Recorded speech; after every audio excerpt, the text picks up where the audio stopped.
and Amy, and I see Mike is here. A couple more folks are here as well. Happy Friday. Happy Spring Climb Challenge. Does anyone get that? Our marketing person decided springtime, spring climb, it would be great. And I was like, oh yeah, I get it. I don't know if anyone else got it. That's the name of our challenge, our Spring Climb Challenge. Anyways, good morning. For anybody new here, I'm Coach Lorri Lown, and I have been part of Team Wilpers since September 2020, so coming up on 5 years here.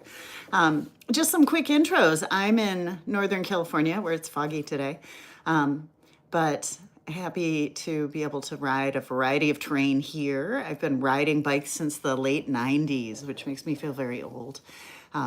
I keep getting these clients that are like 23 years old and just out of school and they want to be triathletes. I'm like, oh, that's great. That's awesome. You've got a head start. So I ride and race all types of bikes, pretty much except downhill and BMX, and have had the opportunity to ride all over the world, which is great. It's one nice thing about doing an activity that allows you to go do events. You get to go to really cool places you might not put on your radar otherwise. So this year I just came back from almost a month in Majorca, and then I was in Arkansas, and now I'm staying put for a little bit, and super happy to be here. It's one nice thing about going away is I feel like we always come back and feel happier about where we are. So it's a good thing. I've been coaching endurance sports for 24 years. That's crazy. Mostly cycling, but also some running and some swimming. And of course that means triathlon, but cycling has been my real gig. And as I said, I've been working for Team Wilpers since 2020. Matt reached out to me with a bike fitting position. I've been doing that, and then picked up the Team Wilpers training programs about 1.5 years ago. So I've had a lot of fun doing this and coaching all our athletes. And yeah, I just like to share the stoke of cycling. So we'll chat a little bit about our upcoming challenge. I want to give a quick shout out to Matt Gruby. He commented on our Strava post that yes, we have a Strava group. For those of you on Strava, go find us.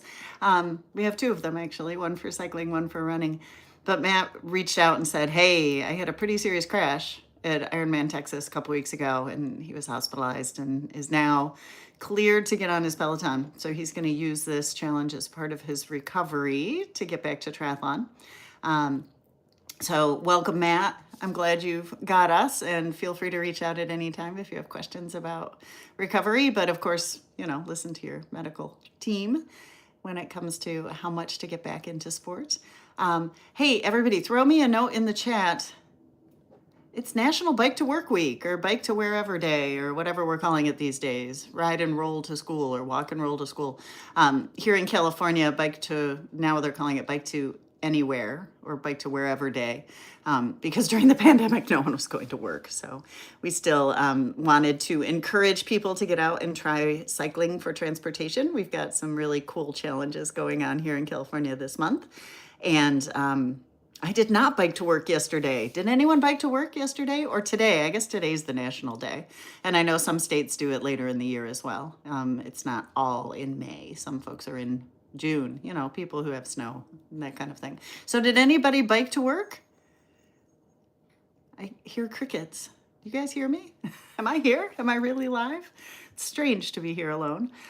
Anyways, bike to work day. Didn't bike to work because I was working from home, and I thought about going out early and hitting the Energizer stations, which are typically bike shops and restaurants and coffee shops and things like that, to have a coffee or a whatever. And I was like, yeah, I want some sleep instead. So I took a little extra sleep yesterday. Maggie, that's a good way to bike to work, right? That works too. Anyways, let's talk about the upcoming challenge. Good, I'm glad someone can hear me. I started to feel like I was talking to a vacuum. Anyways, we're going to talk a little bit about our upcoming training block, or as we call them, challenges. Just some logistics. Nothing new from the last challenge. So the challenge is on the Team Wilpers platform. It is available in both a 3-ride free challenge, and then you can also join our all access, which is $9.95 a month. And with the all access, you get up to 5 rides, and you also get a curated strength program.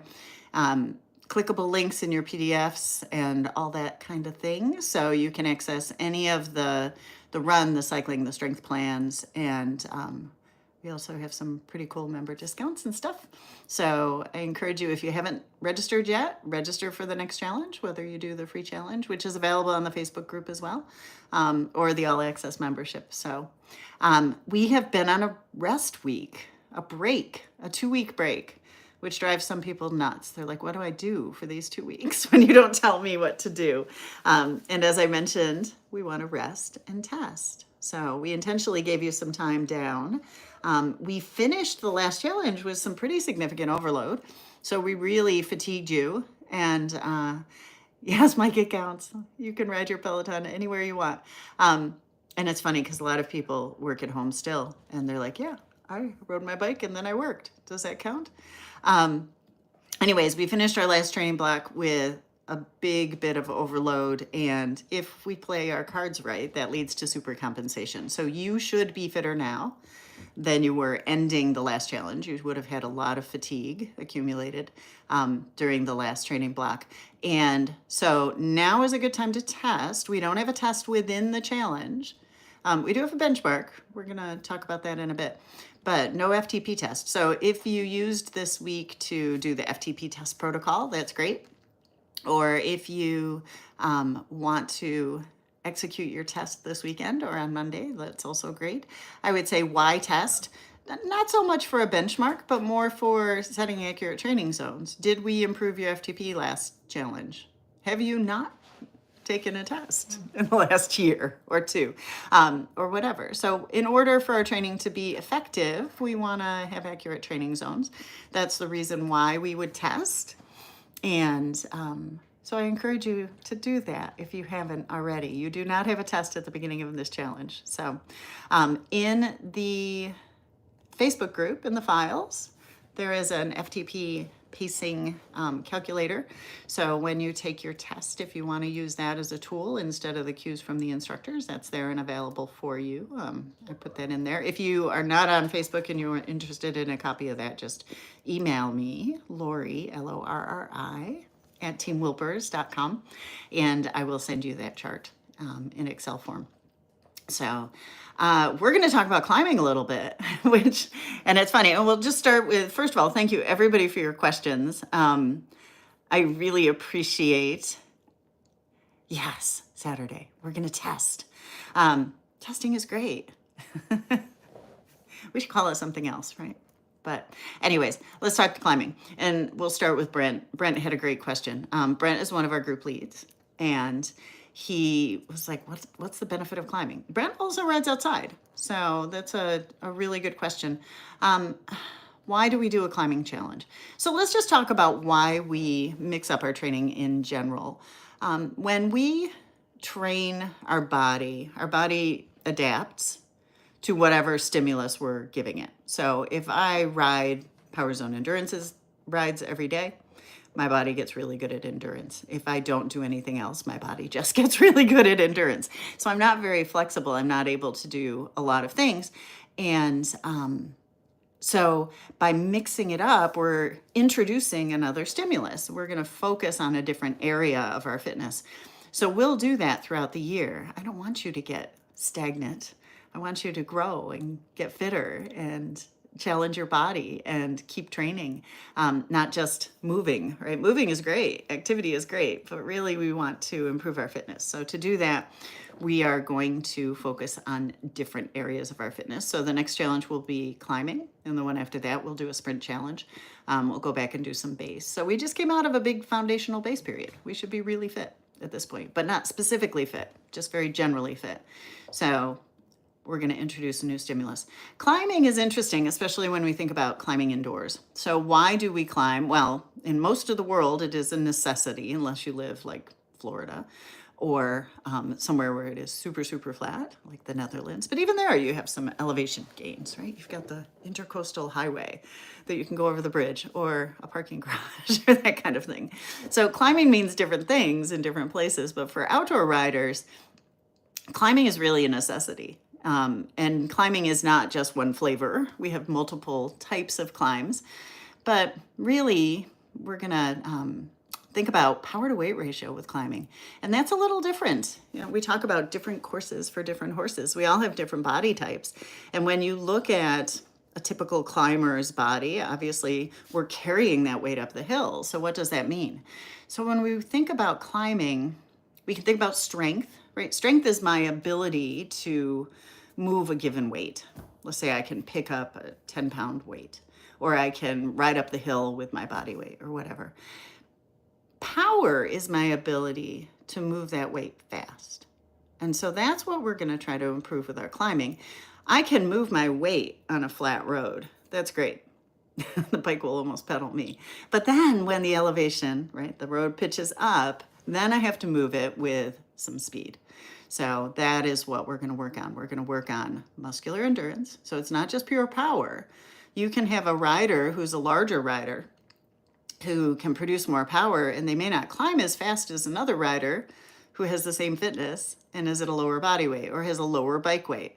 So when we talk about outdoor riding, both of those are important as well. So muscular endurance. So we're going to continue working on our body's ability to use our muscles in this specific way, which is different than running, which is different than swimming, which is different than all the other ways that we use our muscles. We are going to improve our muscular endurance. And we're going to do that through a bunch of endurance riding. As many of you, I know, listen to a lot of fitness podcasts, as I do, and things like the Norwegian method, which is a lot of volume at low endurance, and then some short, high VO2 and threshold workouts. And 80-20 rule, right? I know. There's a mountain, Mike, in Florida. Mike says, the only mountains in Florida are the landfills. But isn't there Mount Dora, right? Maybe a different part of Florida. But that's the only mountain I know in Florida. Everybody talks about Mount Dora like it's a big deal. It probably is. Isn't Magic Mountain? No, that's over here. Anyways, so back to power to weight ratio. So we're looking at improving muscular endurance, improving our power. So the ability to have that explosive movement, that fast movement versus just being able to carry that weight, right? A cardiovascular fitness, once the road goes up, everything gets harder. There's no question. And we can talk a lot about pacing at one point. We've had a lot of questions about pacing and cadence and that kind of thing. So we'll chat a little bit about that. And then obviously, if I'm an outdoor rider, what can I do? I can improve my body weight. That is not something that's more about your negotiations in the kitchen. I can improve my weight of my equipment. So that's about you and your bank account. So I can invest in a bike that is more efficient or lighter or has lighter wheels, components, that kind of thing. So climbing, what are the benefits? Why do we climb? So really, it's a reality, but climbing is going to improve our overall riding. I always tell folks, especially when they're starting out and they don't have a lot of structure, riding on the flats, that's great. Anyone can do it. When you ride on the climbs, it will improve your riding on the flats as well. So I try not to avoid climbs intentionally, although most of us do when we start. I hated climbing, and many people do. They talk about the worst climb of the day or this dreadful climb. And I learned to turn that around in my brain. So we're going to turn that around in our brains. So when we talk about climbing, not all climbs are created equal. And a lot of this is regional differences. I like to think about the anatomy of my climbs, right? So here in Northern California, we tend to have a lot of long, extended grades. Nothing is typically super steep. Like 8% is our average grade. And you can do a climb that's 2 hours long at 8%. That's not uncommon for us. Typically, these are less steep. You might find that you get a little steepness around your switchbacks. So having that ability to maintain your power up the climbs, but then push a little harder when we get to those switchbacks. Matt did a great class for this a couple of years ago, and I think it was Ven too. I was looking for it the other day when I was putting the challenge together, and I didn't end up going there. And I remember I had just gotten the Bike Plus, and I thought, if there's no other reason to have the Bike Plus, because it was however many switchbacks up one of these great climbs, and the resistance automatically changed for you, so you didn't have to guess and palm it. So it was awesome. But anyways, then we have short, punchy climbs. On the East Coast, you have a lot more of these. On the East Coast, I notice roads are built kind of up and over things, versus here we traverse a lot more. Until you get to the really steep stuff, like when you get to the mountains and you've got snowfall and you've got rockfall and you've got all of that that happens at the end of the winter, then we see our grades are built differently as well. But on the East Coast, my observation is you have these short, less than a mile. Sometimes it's going to be a tenth of a mile. It's going to be 50 pedal strokes, and you're going to just push over it. And that's where your power riders, your riders who might have a little more body weight, can excel, because they can push that hard power for a short period of time, and the change in grade doesn't affect them as much. Lots of combination climbs, right? So as I said, long extended climbs with switchbacks, we see those in Europe as well. And then there's my favorite climbs, the downhill climbs. Or the descents.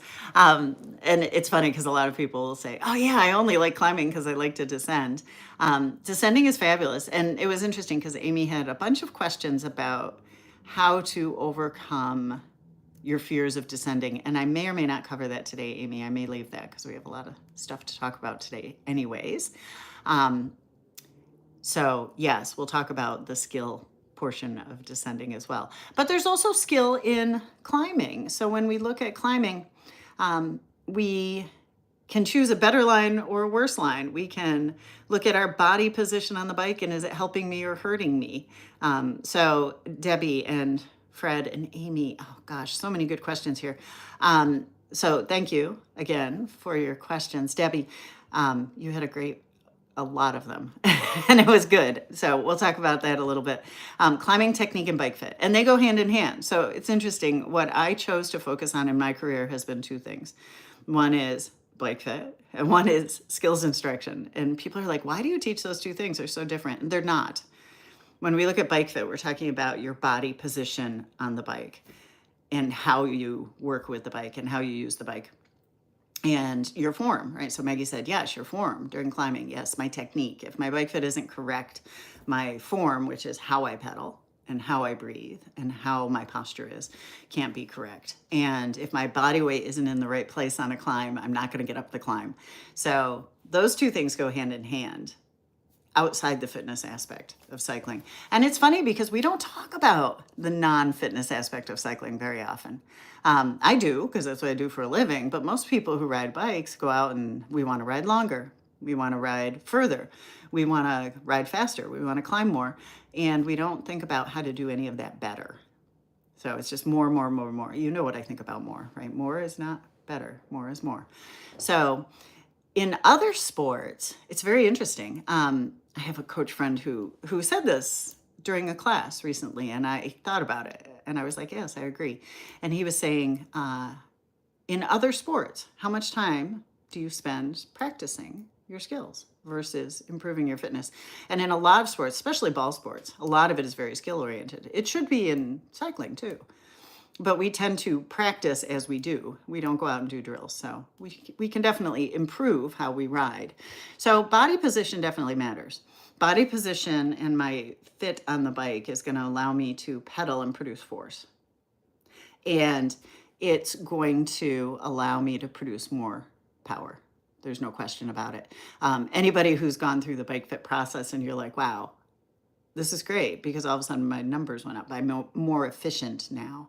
And that's one of our goals in bike fit. Yes, we want you to be comfortable. You can't ride efficiently if you're not comfortable, but we want you to be able to produce power. We want you to be able to meet the demands of riding, and climbing is a greater demand of power. So how else does bike fit matter? And technique and breathing. Again, there's more demand to breathe when we climb. We're going harder. Our respiration rate goes up. We need to be able to open up the diaphragm, right? And quit compressing the ribs and the diaphragm and open up the hip angles so we use our muscles differently in power production. But we need to be able to breathe. That's a big one. And I see a lot of folks who, when they start riding, whether it's indoors or outdoors, as soon as they approach a climb or a hard part of a course or a class, they get so excited and so stimulated that they breathe super fast. And learning how not to do that is really important, right? Slowing my breathing rate down. Maybe we'll have Brian come back and talk breathing again. Slowing my breathing rate down, focusing on the exhale. So I want to get rid of the waste products. I want to get the CO2 out. That's the stimulus for me to use oxygen and really enabling that. And that's super important when we ride. So staying calm, staying in the moment, focusing on your breathing, keeping it controlled. And then the other thing that bike fit affects outside more than inside is bike handling at low speed. And Fred had a really interesting question, which is, why do people traverse across a road when they're climbing? Is it more efficient? Is it less efficient? And I would say the shortest line is always the fastest line. So let's think about that for a minute. Whether you're going up or down, the shortest line is always the fastest line. So if I am climbing a hill and I'm going back and forth and back and forth, which is what we call paperboying, by the way. So I paperboyed a hill. That is not the shortest line going up the hill. Now, there may be a reason to do it. You don't have enough gearing. But if you chronically don't have enough gearing, you need to go to the bike shop and buy more gears, because it's not the most efficient way up the hill. It is the longest line up the hill. I'm going back and forth and back and forth. So I want to go straight up the hill if I can. So yes, if once in a while I have to go across the hill in order to get up, that's fine. But if it's happening every ride, you need to either improve your fitness or get gearing that is appropriate for the terrain you ride. And that's different everywhere, right? Mike O'Neill in Florida probably doesn't have a lot of climbing gear, but Lorri Lown in California has a big, huge pie plate on the back of her bike so she can climb everything. So anyways, yes, paperboying. And should you do it? No, I don't think so. With the exception of reducing the grade. So when I'm going up a hill, we'll just say it is a steep grade. Maybe it's 10% or 12% or 14%. And I need a little recovery and a break and I don't want to stop. Beside the fact that it's hard to get started again, you can do it, but it's hard. I don't necessarily want to stop in the middle of a hard effort. I don't want to suddenly go from working hard to not working at all. So what I might do to get a little recovery, just like on the Peloton, you're getting recovery in your intervals, I might go across the road because it reduces the grade, right? So if I'm going up the hill and I'm going at a certain grade and now I go across instead, it basically flattens that, at least for a moment. And then I can go back and forth a time or two. But try to avoid that, right? Try to find the appropriate gearing for the riding you're doing. And if you're finding that you often need to go across the road to traverse, to paperboy, then probably it's time to look at other options for your bike. So, bike handling at low speeds. And Debbie had asked, does climbing technique change whether you are on a paved road or a loose, like unpaved road, dirt? And I would also say, how does that change when we're indoors? So when we look at our position for climbing, if I want to produce more power indoors, oftentimes you've probably heard people say things like move back, extend the posterior chain of muscles, right? Engage the hamstrings and glutes. Yes, I want to engage more muscles as I'm climbing because I have to. But that doesn't always work outdoors. So for our outdoor riders, we know that the other challenge of riding is handling the bike while we climb. And that involves two things. One is keeping traction on the rear wheel. So if I don't, traction is what keeps your bike upright and it's what pushes you forward. If you were to take a leather-soled shoe, like a men's dress shoe, and try to walk across ice, you have no traction, you have no grip, you probably fall on your happy ass, right? So instead, if I have a grippy shoe and I can grab, then I'm gonna be more stable, I can stay upright. So same thing in cycling. If I don't have traction, if I don't have that grip on the road, the bike is not going forward. So when climbing, I have to find that weight distribution point that allows me to have traction on the rear wheel. When I'm on a flat road, my weight is about 60% on the back, 40% on the front of the bike. As the road goes up, if I don't change my weight, it's gonna be behind the rear wheel. So what do? I move forward. And I know that sounds counterintuitive. Those of you who ride inside, you're like, what's she talking about? Those of you who ride outside, think about that though. So when I am climbing, even though I might wanna move my body weight back, from a fitness point of view, from a power production point of view, I need to move my body weight forward on the saddle in order to keep traction on the rear wheel. And the steeper the climb, the more forward I need to be. Something really, really steep. If I'm still seated, I might be on the nose of the saddle. Oftentimes, we're going to have to stand at that point when it gets that steep.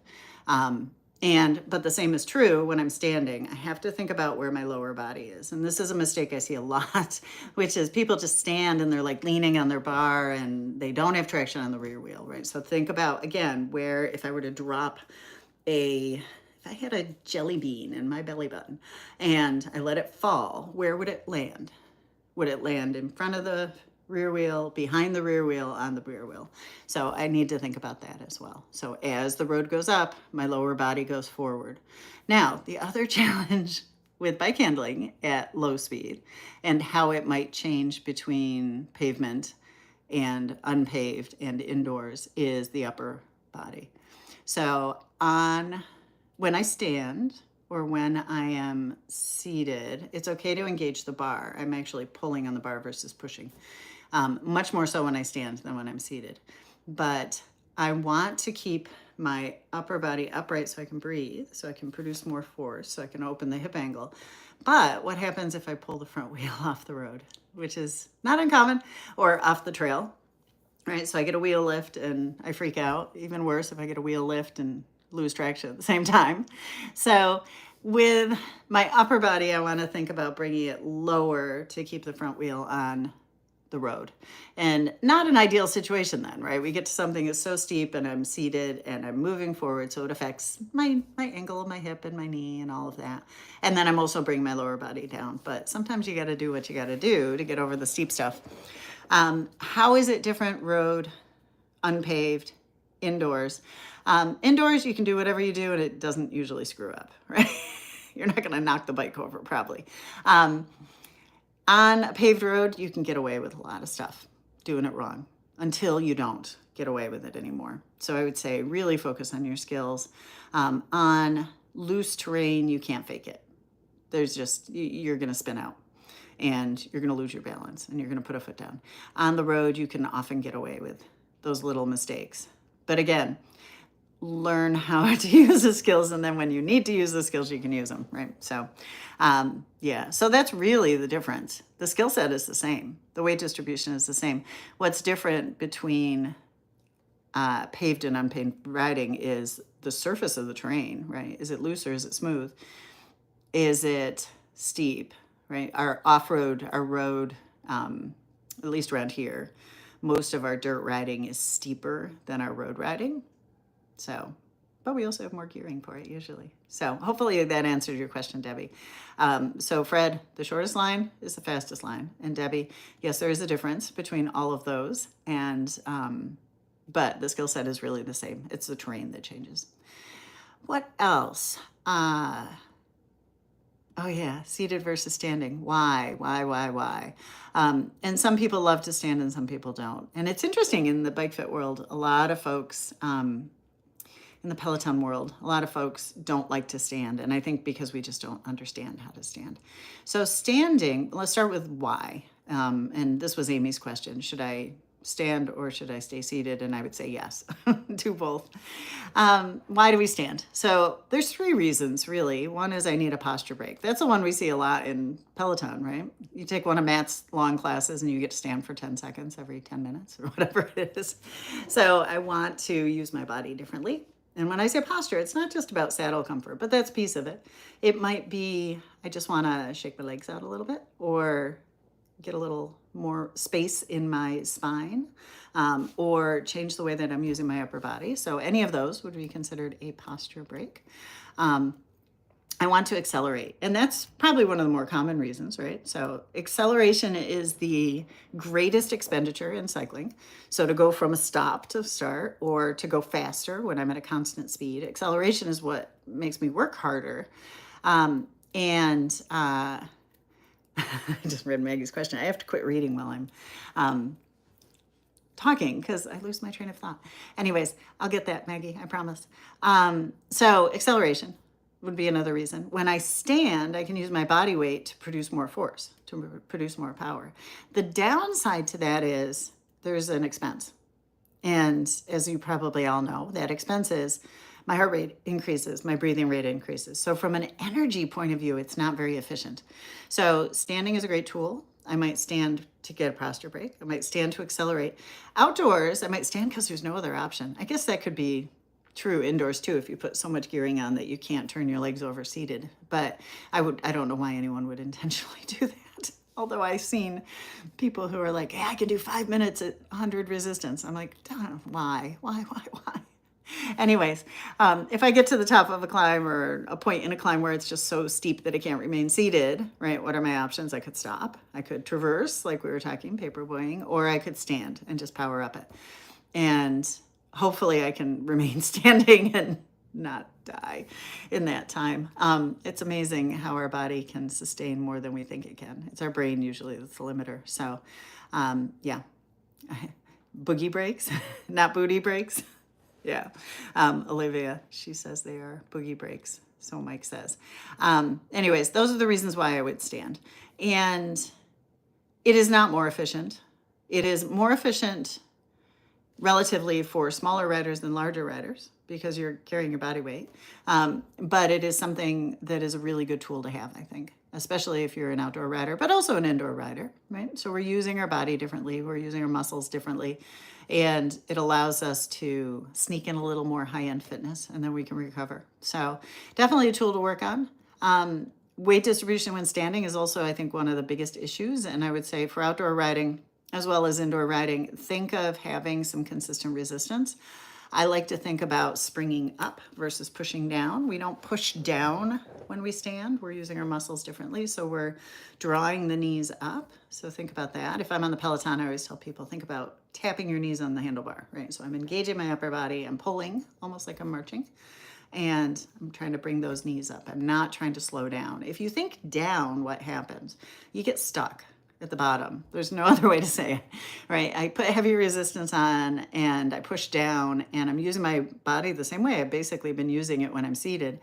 And I lose momentum. So I want to think increasing my momentum, springing up, skipping up, high knees drill, whatever it is you want to think about.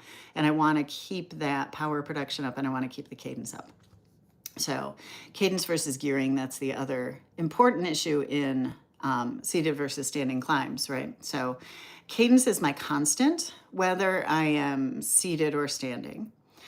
And like the tachometer in your car, I'm going to lose my car analogy someday when we're all driving electric cars.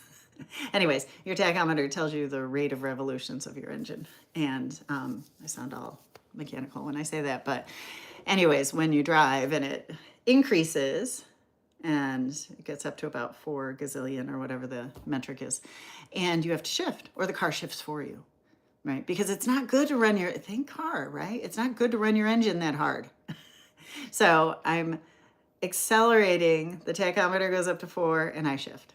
And then it starts back down, and it goes up, and then I shift. Same thing with the body. So think of that. If I think of my cadence as my tachometer, so I'm pedaling along at 90 RPMs, and now there's a little hill in front of me and my legs slow down and they get to a point where they're not efficient anymore. When we go too slowly, our legs aren't efficient. We're stressing our muscles in a way that's very fatiguing and we're stressing our joints in a way that can injure us. So I want to increase my cadence again. So as my leg speed slows down, I'm going to shift. I'm going to increase back up to 90 if I can, or in that ballpark. There is a point of lost efficiency when you pedal too fast. I try to help people understand this. Pedaling at 110 is not necessarily efficient for your body. It's a good tool to have. It allows me to maybe increase my speed quickly, right? If I race track, I can accelerate. That's great. If I want to accelerate just for a moment, let's say I'm riding outside and I want to go around someone, or the car comes and I need to single up, I can accelerate real quickly and just increase my cadence without shifting. But in general, 90 RPMs is going to be about average for efficiency for most folks. And we usually tell people 60 to 80 on your climbs. Can you be more efficient? Yes, if you're a little faster. If you're below 60 RPMs on your climbs, unless you're doing it specifically to drill something like strength or power, in a specific workout, then you don't have the right gearing. Back to Fred's question. You shouldn't have to traverse a hill, and you shouldn't have to pedal at 40 unless you choose to pedal at 40. But we only choose to pedal at 40 for short periods of time. So cadence and gearing, it goes hand in hand. So 90 RPMs on the flats, 60, 80 on the climbs, different cadences to work different energy systems. Dennis always says, right, when I pedal faster, I'm feeling it more in my cardiovascular system. I'm sure he says this in some way that's much sexier than I'm saying it, but when I pedal slower, I feel it more in my legs. And that is true. So we want to be able to do all of that. When we train, sometimes we do things that aren't efficient for riding, but it's going to train our body to do something specific. So sometimes you're going to do something like your spin-ups at the beginning of a class. Would I do that all the time? No, but it's a really good way to accelerate my warm-up. And in most Peloton classes, you don't get much warm-up, so it's good. We do them outside too. We do them on the indoor trainer if we're on a platform like Zwift. So spin-ups are great just to get the body moving and to kind of perk up a different energy system while we're warming up. So that's a good thing. So yes, I want to be able to pedal a variety of cadences, and both indoors and outdoors. I think that was the question. Yeah. I'm going to table some questions. I have some questions about climbing events and how to train and pace and how to approach nutrition. I'm going to hold on those, and I'm going to hold on the descending questions. I love those, Amy, but I'm going to figure out a way to do something with a bike so I can demonstrate some stuff. So I will do that. And then Maggie had another question too. So the importance of warm up and stretching, and I can't emphasize enough the importance of gradually allowing your body to warm up and go into a state of work, and to gradually allow your body to cool down and return to a state of rest. And it's hard, especially for those of you who are, getting up at 4 a.m. and rushing to get your kids to school, or you're trying to sneak in your workout at lunch or before you make dinner for the family or whatever. I would much rather see an athlete do a shorter workout and get a good warm up and cool down in, and maybe even some mobility work and some stretching or whatever. But we all have limited time. And you'll notice the way that I've changed our challenges. We're doing a little shorter rides during the week because I want people to have enough time within that hour 15 to do the strength work, do the mobility work, do the stretching.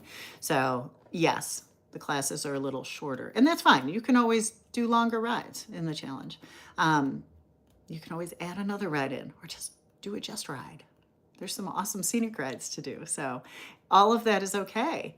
But I want you to do the other things too. I think that's super important, right? So we don't want to go into a state of work suddenly, drastically, and we don't want to finish and just go back to our day. We need to downregulate as well.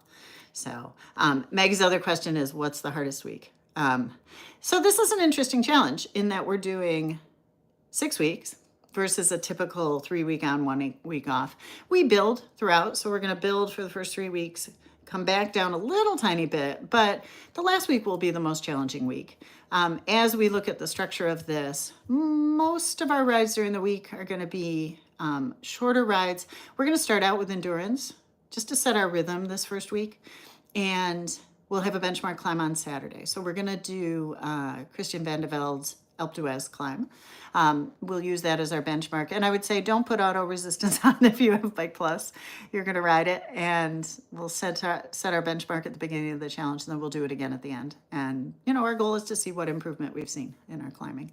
So yeah, Maggie, last week will be the most, we should start one with the first week being the most challenging, right? So, hi, Jill. Jill is new to Power Zone training, and she's done the Power Zone challenges with Angie. Is the climb challenge appropriate? Oh, absolutely. Absolutely. I was talking about this earlier. Why do I program different types of training?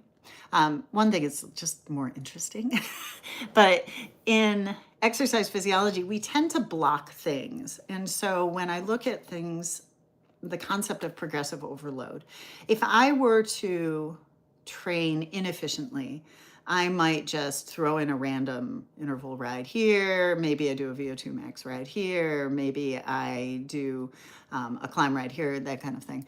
Instead, but we're not getting that progressive overload in that stimulus, right? So if I'm going to create good stimulus to see improvement, I can focus on one area and then I can increase the stress of that stimulus. So for example, we'll just use a threshold-based interval, right? So let's say I start out in the first week and I have 2 5-minute intervals at threshold.